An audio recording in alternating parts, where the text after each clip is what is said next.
Season 4, Episode 5 of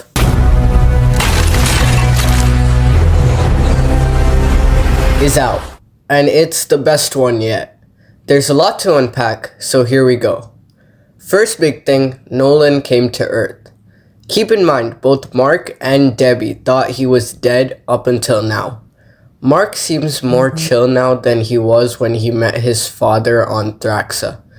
This shows how much more mature he got in between Thraxa and now.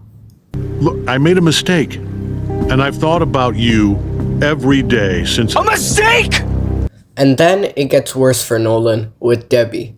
Nolan has a good, long, sincere, and heartfelt apology, but Debbie went through a lot and she doesn't seem the type to get back with Nolan.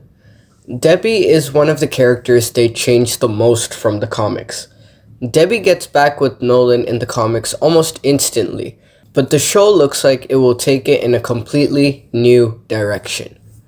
Personally, I find that Debbie and Art not forgiving Nolan drives home the harsh reality to Nolan. You can't fix this. You can be a better person in the future, but that doesn't change anything that you have already done, so you can't expect for people to welcome you with open arms just because you changed. In the end, everyone who came before you is never going to want anything to do with you again. Tech Jacket is finally here. I remember how much people were hyping him up because of the comics. Tech Jacket got gender swapped, but it didn't really even stick out. Eve never tells Mark that she's pregnant, which just feels wrong. Telling him right before he leaves for the Viltrumite War might hurt his focus, but her mistake was not telling him right away. She went to William of all people. This is something she should have just told Mark once she found out, because it's not something to hide, especially when they are in a loving relationship. We explore Nolan more on the ship and how much his visit to Earth affected him. He seemed like he was happy again after spending time with Alan, but Debbie and Art's reaction to him, which is completely justified, makes him feel like an outsider now. Now, his only real friend is Alan. But I think he can be forgiven. Obviously, he can never go back to Earth after what he did. But back then, he did not value the lives of humans. He was acting upon what he had known for the past 1,000 years.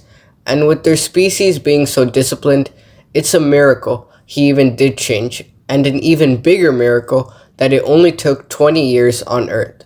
It's clear how cruel, brutal, and disciplined the Viltrumites are, because an apology from a Viltrumite is enough to show Nolan changed. I'm sorry. I was a different person then. Are you apologizing? Yes. He apologizes to Space Racer, and Space Racer instantly recognizes that he changed. It's the same for us, killing bugs and then suddenly becoming a bug, and being judged for doing something we never even knew was wrong. I don't know if that was a good analogy, but I hope you get my point. Mark's reaction to seeing Conquest alive was clear in showing the trauma that Conquest caused him last time. He doesn't hold back at all in this fight, which is nice to see. Also, doesn't this shot of Oliver fighting Conquest look like Omni-Man killing Red Rush? Anyway, Mark's fight with Conquest was just perfect. His perseverance highlighted how much he was impacted from the last fight. Mark's intestines were coming out, but he wouldn't let go of Conquest's throat. It also shows how powerful Mark has become and how powerful Mark is when he doesn't hold back. This is how he was fighting Conquest just a few months ago, and look at him now. Anyone who is complaining about the animation can watch this episode. And this episode wasn't even a season finale, which is generally when the animation steps up. We still have 3 more episodes to go. Thanks so much for watching, and make sure to subscribe.